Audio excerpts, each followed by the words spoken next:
Minasan, konnichiwa. Honditsu minasamani ni o hanasi shiru kai o motsukoko ga deki. Taihen konyomasu. Welcome everybody to this place. Of course, I am the one who is not from here. I will try to tell you some of the basics of culture, and I promised the translators to stick to my text.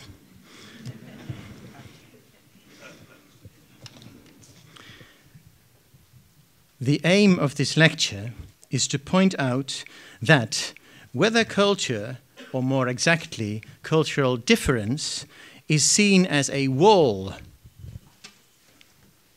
or as a curtain, tends to turn into a self-fulfilling prophecy. This has to do with embeddedness, Ota-san talked about. This can stand in the way of successful cross-cultural contacts. Before talking about this, however, I shall briefly introduce the notion of culture as I see it. Among my audience, there are probably those who know a lot about culture. Actually, I know there are those who know a lot about culture. They have traveled, they have read books on cross-cultural theory, maybe even taught about cross-cultural theory. However, there may also be those among you to whom the topic of culture is new.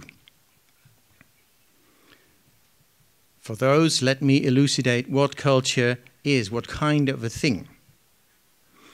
You can use it in business, you can operationalize, but before that you have to feel it, you have to understand it.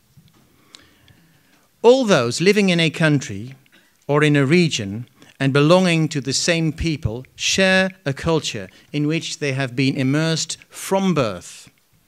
Culture enables a group to coordinate its actions. Without culture, you cannot live together. It enables a people to avoid confusion and conflict and to live its life. Culture evolves through the generations because you get it from birth. It's the adaptation of a people to the circumstances in which it lives or its previous generations have lived. To an individual, culture presents itself as how you were born and raised. Culture is how you have to behave. It consists of innumerable smaller and larger elements, and it has been termed the unwritten rules of the social game.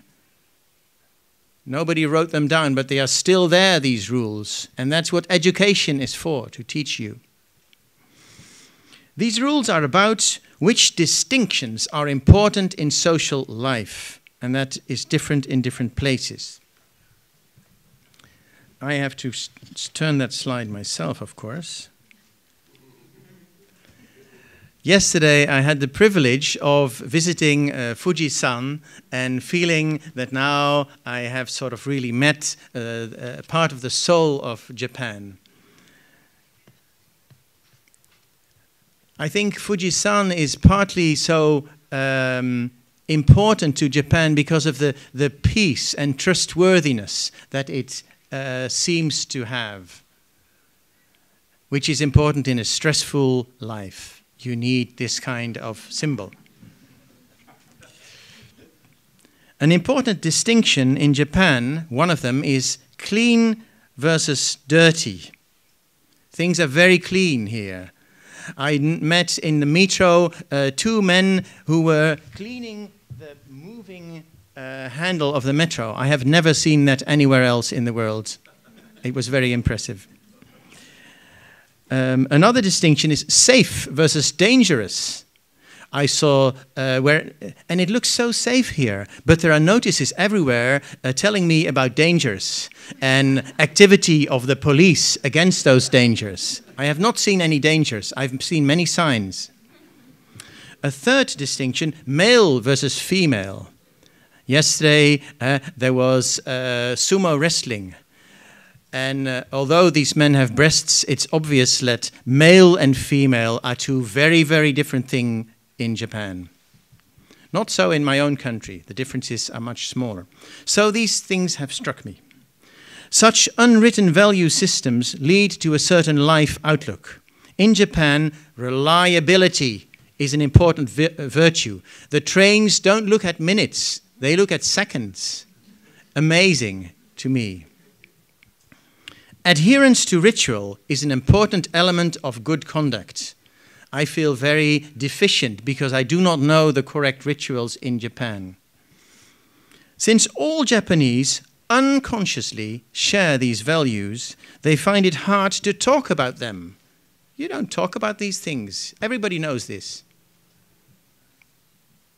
Just like one can see Fujisan better from a distance than when one is on top of it, it may take a foreigner to put Japanese culture into perspective, looking from a distance. And so it is for every other people in the world. I am Dutch. It requires somebody from a different place to tell me what my culture is. In a sense, culture is like the air we breathe. It's all around us. How can we think about it? We need that air. Throughout history, travelers have realized that cultures exist and that they differ. For instance, here we see a world map drawn by the Greek traveler Herodotus long before Jesus Christ. I am afraid he never went to Japan. But he had a pretty good idea about the Mediterranean Sea. And Greeks had already traveled around Africa. So here, it was not precise, but there were stories that he tells about Greeks who had traveled south and then come to places where the sun went the other way in the sky. And the other Greeks had said, ha, this is nonsense. Now we know you're lying. This cannot exist. But actually, to us, it is a proof that they did round Africa and were in the southern hemisphere. Herodotus was nicknamed Philobarbaros by the Greeks, friend of the barbarians. Not a very nice name to give to somebody. The Greeks don't necessarily like all these foreigners.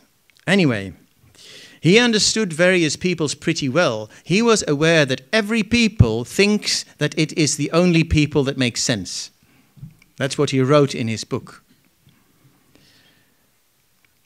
The studies by my father and his colleagues, and you saw some of them in the presentation by Professor Ota Sensei, constitute a few of the major attempts to chart the cultures of most peoples of the world. And I think my father had the first really systematic 360 degrees model, and you saw it displayed in your presentation. This work brings all these cultures within one single comprehensive reference system. The current version of that system is called the Hofstede 6-dimension model. Actually, the bottom dimension that you showed in your picture is from Edward Hall, low versus high context. It is very similar to individualism, collectivism, and there is a new dimension in the Hofstede-Minkoff model now that I will talk about later. Based on inductive ecological analysis of survey data, this model was derived. This means that you first aggregate data to group level and not use individual answers. So it's not like a marketing questionnaire. You first need to go to group level and you think at that level, ecological analysis. In that way, 6 dimensions of value were found. So a dimension of value is a big problem of social life that a society has to resolve in order to live together.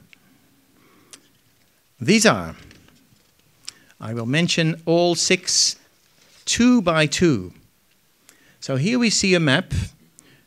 The first one is power distance, from small power distance, egalitarian societies, to large power distance, hierarchical societies. Finland, unfortunately, there are many Finnish people here, is not in the map, but you should look for it close to the other Scandinavian countries or the Netherlands. And here we have United States, here we have Japan, and here we have China. So you see that on this first map here, Japan is sort of in the middle, between, on the one hand, many Western countries, on the other hand, many Asian or Latin American countries. So, 1, power distance. Power distance is the degree to which people of lower position, and it could be age or sex or rank or strength or skill or any other status-relevant characteristic, anything, could be how good you are at sumo wrestling or whether you have climbed Fujisan in your life. Whether those people who do not have that status accept that lower position as a natural thing in life. 2, dimension 2. This is the one that is similar to low context, high context. It's called individualism versus collectivism. So here we have collectivistic societies, here we have individualistic societies. Individualism is the degree to which individuals are supposed to look after themselves as opposed to being a member of larger, lifelong social wholes. Do you conceive yourself as a fixed position in a sort of crystal of humans that hangs together? Or do you conceive yourself as a freely moving...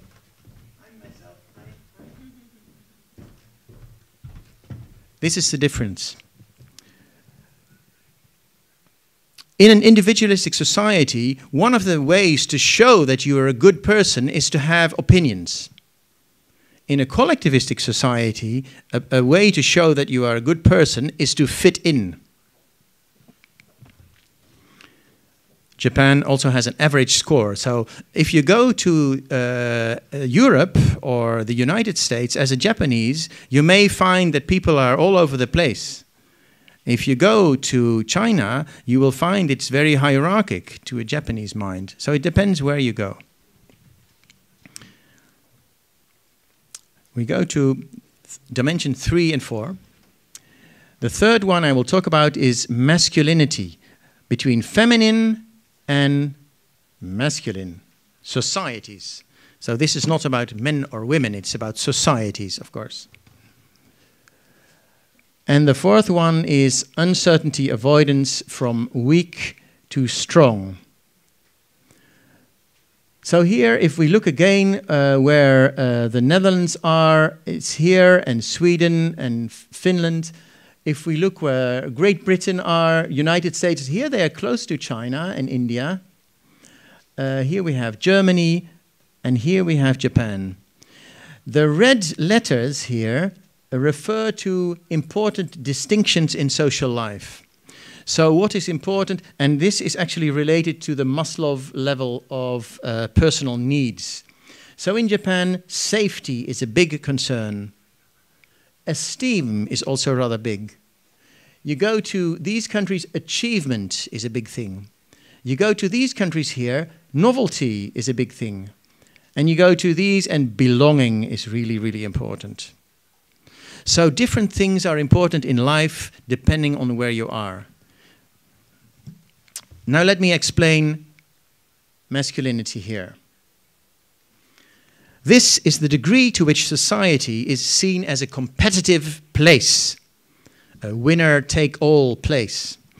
A masculine culture is one in which the emotional roles of women and men differs a lot, and you can see it back in rituals and in social functions, with men being fighters and women taking caring roles, or sometimes as a woman you could try to be one of the men. It's a different possibility. In a masculine culture, if you fail at anything, it is bad. Failing is very bad. In a feminine society, failing is not so bad. You can try again next time. Oh, you did your best after all. Very different. On this dimension, Japan is on the far end, and of course you can see in the diagram which end that is. It's the masculine culture. I am not saying that this is the same all across the country, though. These figures are from a countrywide study. I bet that if you are from Japan, you know that there are regional differences. And there also tend to be differences on masculinity depending on schooling. More schooling and more age tend to make people more feminine in their value pattern. And you may also recognize that. We go to dimension 4. Uncertainty avoidance. This dimension differentiates societies, on the one hand, that consider the unknown and the ambiguous as interesting. Here. Singapore, very much innovation laboratory for China. Interesting. On the other hand, you have societies that fear the unknown. Things that you don't know, germs, for instance, you have to fear them. Strong uncertainty avoidance is associated with feelings of stress among people and with tightly defined social rituals. And of course, this is the case of Japan. Tightly defined social rituals. People from the West get nervous because they know if I'm Japan, I have all these business cards and you have to give them with 2 hands and you have to be very polite and bow. And they are not used to these tightly defined rules. So they probably do very silly things if you look at them from Japanese eyes. But since you can see they're not Japanese, you can forgive them. But if a Japanese has been overseas and come back and has strange ways, it is probably more serious. So Japanese culture, masculine and uncertainty avoiding. So this is where, if you have cross-cultural contacts, you can expect Japan really to be different, and maybe you have to learn things in order to deal with those non-Japanese. Unsurprisingly, stress is high in Japan, and peace and quiet are sought to counter it. There's a strong focus on safety and predictability. Actually, if a product is safe in Japan, it will be deemed safe everywhere. Test your product safety in Japan first. You'll be okay for the rest of the world. For instance, here we have a few drinks. And now, to the Japanese in the audience, it's not about the drink. On the left side, it's beer, and here it's strong liquor. But from the picture, which picture looks like something you would actually like to buy and drink? That's the question, because these pictures are supposed to make you buy this stuff. This was made for England, and it's supposed to be Belgian old women, probably opening the bottle with their teeth and having a lot of fun. It does not look clean and safe. This one is a younger man admiring an older man, so it speaks of a larger power distance in the culture. And it's all very clean. If it was Japanese, maybe it would just be a piece of nature, even Mount Fuji or so. But probably, and the little test I did reveals that the Japanese seem to like this better as a picture. But of course, it's also personal. We're talking here about country, trends, and average, not about individuals. And you might have individual tastes that are very different from your country value system. Actually, the people here, probably some of you have that, or else you would not have visited this place. It is through a certain interest. Let's go on now to the last 2 dimensions. And the first of them is it's long-term orientation, and I'm using the data from the second round of studies, the World Value Survey. So short-term oriented cultures, you see many of the Muslim countries are on this side, and long-term oriented cultures, and here we see China, South Korea, Japan, and Germany. Here they are together. So this dimension was first found in an Asian study by Gert Hofstede, my father, and Michael Bond, who is now at Hong Kong University, also an eminent scholar. They first called it Confucian dynamism. And all the references are given in the text. I will not read them, but they are in the written version of the text that I understand has also been translated into Japanese. I am sure if you need, you can obtain it. In long-term oriented cultures, like Japan, the world is viewed as an ever-changing place in which people have to prepare for those changes. So you have to be flexible, you have to study, you have to work. There's always something new that's going to happen, and you need to prepare. In short-term oriented cultures, on the other hand, the world is seen as essentially an unchanging place. Moral rules, in particular, do not change. It means that being an upstanding person in the here and now for your guests and that kind of thing are very important virtues in short-term oriented cultures. People can be very hospitable and have the time for you. In Ireland, this is very short-term oriented and also indulgent culture. Ireland should be, but it's not on the picture, but it should be here around. There's a saying that says, when God created time, he made plenty of it. Now, this is not what Professor Otto Sensei said when you started. You said, I have only 20 minutes. I will be very efficient. You know? Is there plenty of time or not? It is also associated with this, but it's also to do with uncertainty avoidance. And Japan, I've noticed, you like efficiency. Efficiency is good. I actually agree. I'm Dutch. But maybe a little bit less, you know? So this is all in our minds. It's all in our mindset. Anyway, back to long-term orientation. I promised to go back to the text for the translation. It was found in a study by Geert Hofstede and Michael Bond and called Confucian Dynamism. In long-term oriented cultures, the world is viewed as a changing place. I told you that. Okay, right. Now I have an example from my own experience. I once took a survey among students from many countries that I was lecturing to in the Netherlands, in England, in different places, asking them questions about food. One question was, is there food you would never eat? And most people took this as an invitation to come up with fears of frogs or dogs or other things that strange people would eat.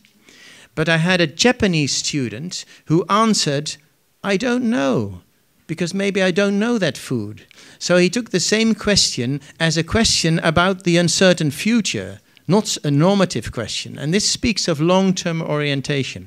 Although the Japanese have a very uncertainty-avoiding culture, so they wouldn't like food that might be contaminated or so, there was a very open attitude to different foods. I will see. Maybe I encounter this food in my life. That was the idea. I liked that. So let's go to indulgence. And this is the one dimension that was not mentioned by Professor Ota. And it's because it's rather new. It was actually first written down by Misha Minkov in a book that very few people have seen, and then later in Cultures and Organizations in 2010, where Misha Minkov was the third author. Indulgence, between indulgent and restrained. Indulgent societies involve a belief in freedom, enjoyment, following one's impulses. Many songs about freedom by black singers, for instance, or English or American. Indulgent societies. Restraint involves feeling the force of fate, feeling bound, and feeling less happy. On this dimension, Japan scores average. So it's a very stressful society, but there are ways to release tension. Like, for instance, hot baths. We had a bath yesterday. It can, or massage. It can really release tension. So here we see that this sort of gives the outlook on life. These cultures, if it's restrained and short-term oriented, life is just hard. And actually, there are self-fulfilling prophecies about making it hard, especially for the underlying groups in society. Here, it's about freedom. What do we want? Freedom. When do we want it? Now. That kind of thing. Here, it's about work is fun. It should be fun. If it's not fun, it's not good work. That's very much the Dutch attitude. although the Dutch also tend to work hard, but it should be fun. And here you have to work hard. So Japan is in this quadrant, but sort of less restrained than some of these other countries here. There's more release of tension. Okay, I will conclude now. To conclude, and generalizing far too much, but we have to be efficient, if Japanese people travel abroad, they have a good chance to find themselves in places with cultures that are more feminine, more uncertainty tolerant, and shorter time oriented than what you are implicitly used to, according to the unwritten rules of the mind. Such countries will probably have less strict social codes of conduct than Japan, and may improvise more. For instance, I was struck by the preparation and the level of detail of the preparation of this meeting. I'm not used to it. And so if you have people from foreign countries who come to your meetings, they will be unpredictable. They will have last-minute stuff going on and freak you out. You can expect that. If Japanese travel to Western countries, they will probably meet more egalitarian and individualistic countries.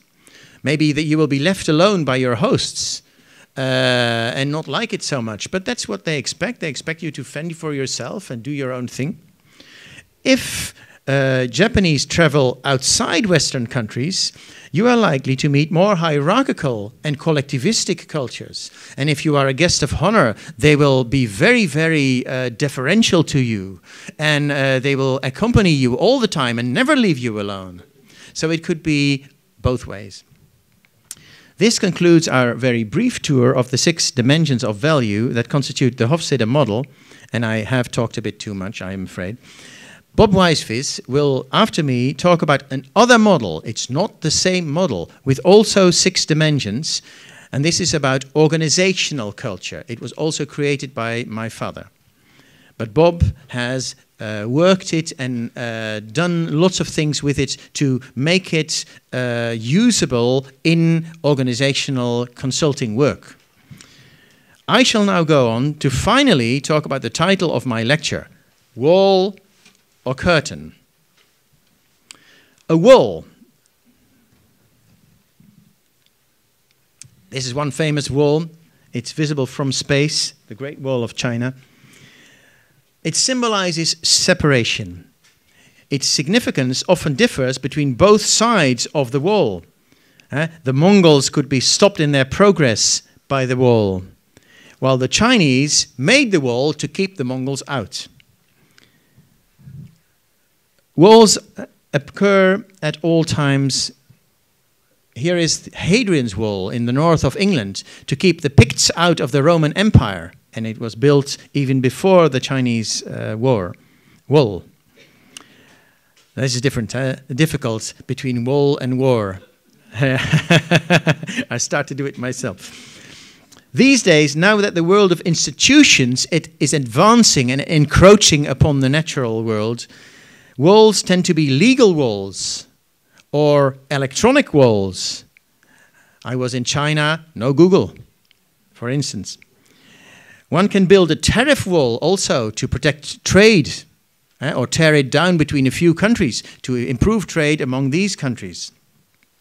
Or a firewall to protect internet traffic. Walls are of all times. A wall could be accepted or even cherished, usually by those who made it in the first place, such as the Texans near the Mexican border, or Israeli settlers in Palestinian territory. Or it could be contested, like those same walls, by other parties. A wall signifies a separation that can never be bridged. There is a quote from Rudyard Kipling, an English author, a long time ago, "East is east and west is west, and never the twain shall meet." Of course, we know now this is no longer true, fortunately. Or a wall could symbolize a mental prison. I don't know whether Pink Floyd were very popular in Japan. You know the band Pink Floyd? We don't need no... what is it? Exactly. We don't need no walls around us.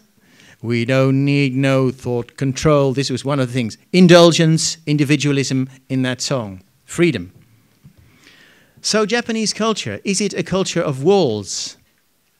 That is not an answerable question. Certainly, it's a culture of clear rules, of predictability, of clear boundaries.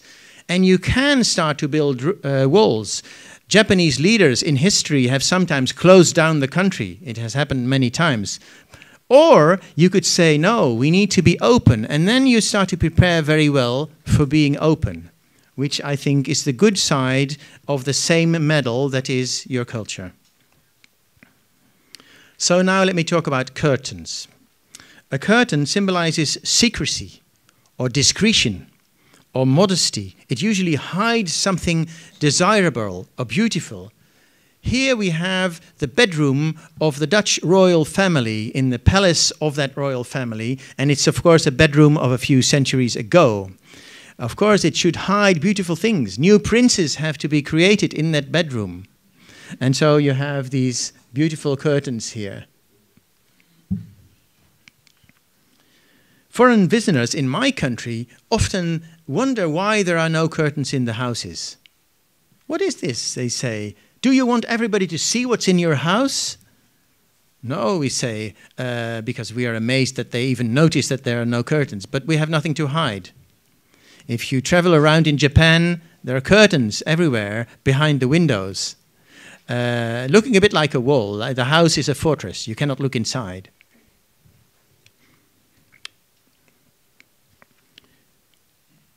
But even a curtain, so yeah, it can be impenetrable, such as the Iron Curtain. This is a name from Europe. After the Second World War, the countries under the Russian umbrella, very large power distance, very hierarchical, was divorced from the west of Europe, and it was called the Iron Curtain. It's a bit like a wall, even if not physical. Usually, though, a curtain could be opened, although there might be rules, unwritten rules about when can you open a curtain, can we pass it, but it's left to you to interpret the rules. And that is actually a good metaphor for culture when you want to communicate with people. Maybe there is a culture, but there is a curtain, but I have to find out. I'm afraid for my poor translators that I will not be able to finish all my written lecture, so now I will be cutting corners in order to end my story at the appointed time. Anyway, which metaphor would you prefer when talking about cross-cultural contexts in a multinational setting? Is the culture of your company a culture of walls or one of curtains? Maybe you don't like to say we have walls in our company. Maybe you like to say, no, there are no walls, it's open to everybody. But then you could listen to newcomers in your company, asking them, are there any invisible walls? And they might tell you, if they have the courage to do so, that yes, there seem to be walls. You can do the wrong thing. And certainly, asking your newcomers or your foreigners for what they think, but you have to wait for a very safe context, otherwise they won't tell you anything. That could be very valuable to tell you about your own country, like looking at Mount Fuji from a distance. Okay. Let me see whether I can... I think I shall skip the bit about games and simulation games because it would take a lot of time. It's in the written lecture. And go to the role of fear in seeing walls or curtains in the social worlds. It follows upon what I just said. So we go to the role of fear on the next page after slide 13. So here, this is a book I did about simulation games. It was not translated into Japanese, but it exists in English. And that will be for another time. But it's one of the things you can use in consulting. And this is one simulation game that was done with Japanese participants. And they actually talked about a wall when they talked about the differences in cultures between the 4 space stations in that game. And now we get to this not very nice picture about anxiety. So we have seen that the tendency to build a wall in one's mind can occur in many situations and can easily be provoked in a simulation game. So in these games, you can create these feelings, but you can then put everybody in a nice place with some cha and talk about it and understand what caused the stress and how you can actually avoid that in real life. Why would anybody build a wall in their minds? Well, the Chinese were afraid of the Mongols for good reason, the Romans of the Picts, probably for good reason, the Texans of the Mexicans, I don't know about the reason, the Israelis of the Palestinians. And it's not the point whether these fears were justified, but they were afraid, and that's why they built the wall. Now, fear is not equally strong in each person. There is individual neuroticism, tendency to fear in a person. But it also occurs as a societal trait. So what is the relationship between those two? And here I'm cutting the text again a bit for the translators. So we go to the next page, where in the written text there's also this figure, slide 14. Here we see these are results from individual level investigations about personality differences. And one of the traits is neuroticism, which is the tendency to be scared, stressed out, afraid of things. We have seen that in Japan, the culture is uncertainty avoiding, which also has to do with stress. And it's no wonder that at country level, the individual level trait of neuroticism and the cultural trait of uncertainty avoidance are strongly correlated. It might be a bit more surprising that also there is a strong correlation between cultural masculinity and individual neuroticism. It probably has to do with the fact that in masculinity it's a fighting world, and in a fighting world you have enemies, and maybe they have swords and daggers and all kinds of bad stuff waiting for you.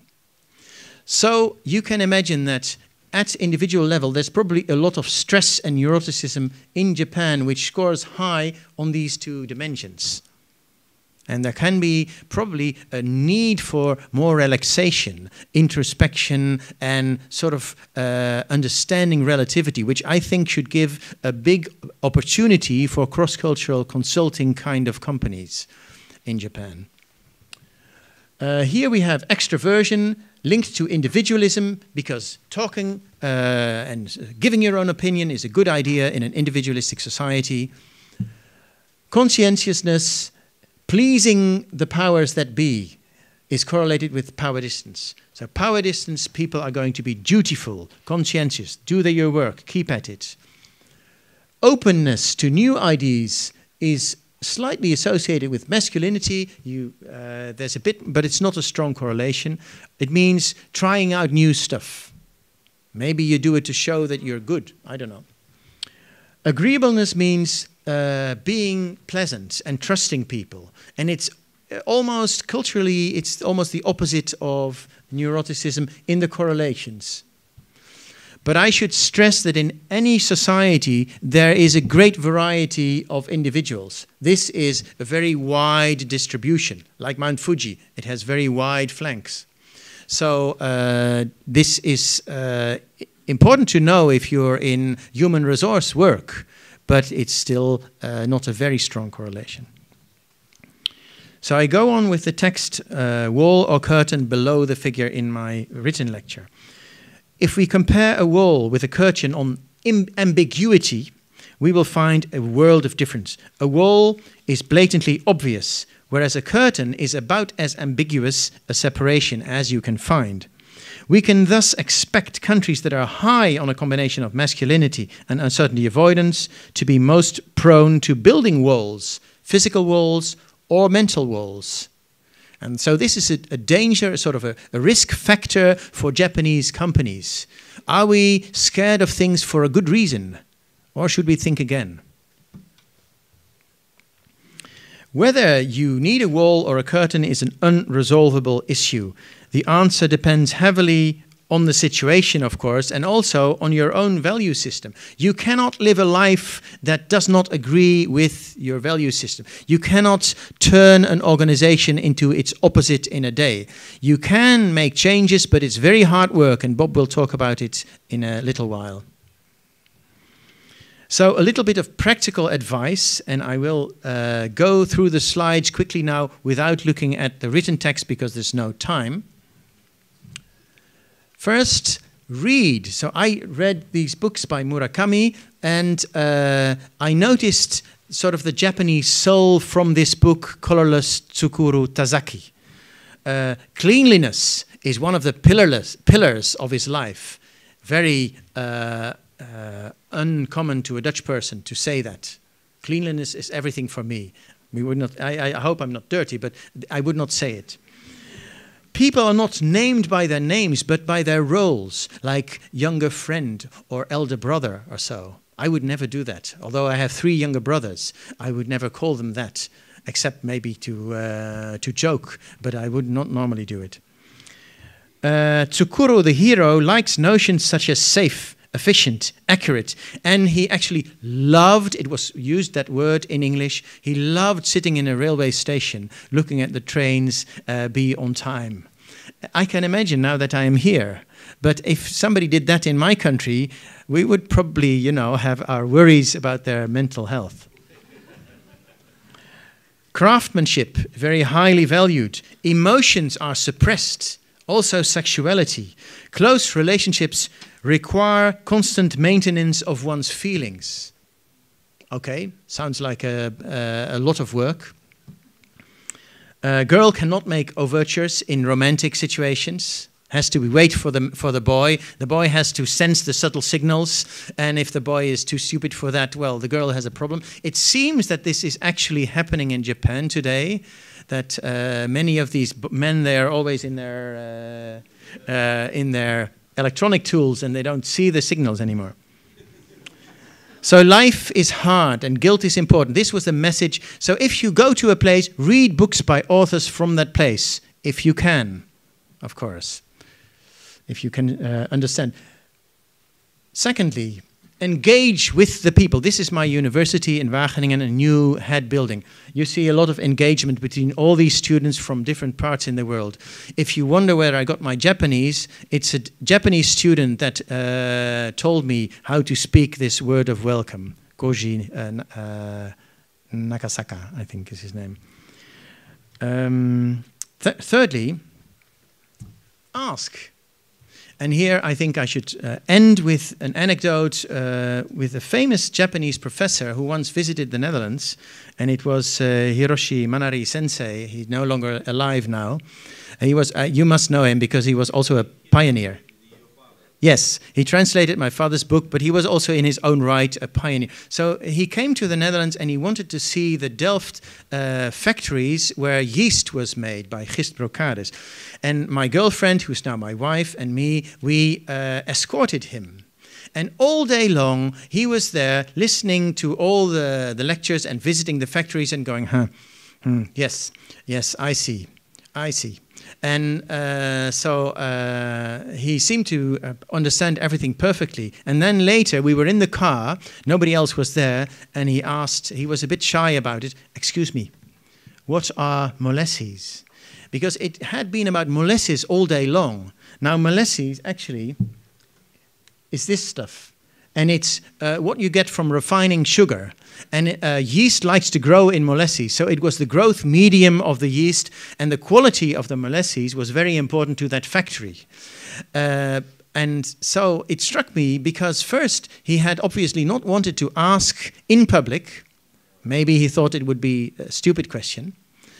Now, the Dutch have no qualms. I will ask stupid questions all the time. So it's useful to know. If you go to the Netherlands, you can ask things.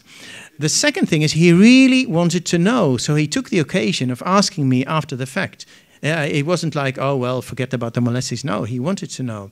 So there is a great wish for knowledge, which is also associated with a culture like Japanese. It is not for nothing that production and robotics and new developments are at a very, very high level. This is also associated with the culture.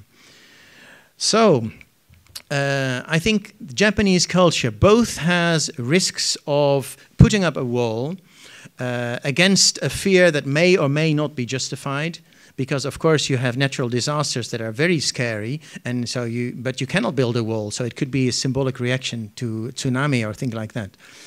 But also, Japanese culture has the potential to prepare very well for something that is not quite known, but there is actually knowledge about it, like these cross-cultural knowledge models. And I think that is what Japan should do in order to turn this economic development into a hockey stick that goes upwards once more. Thank you very much for your attention.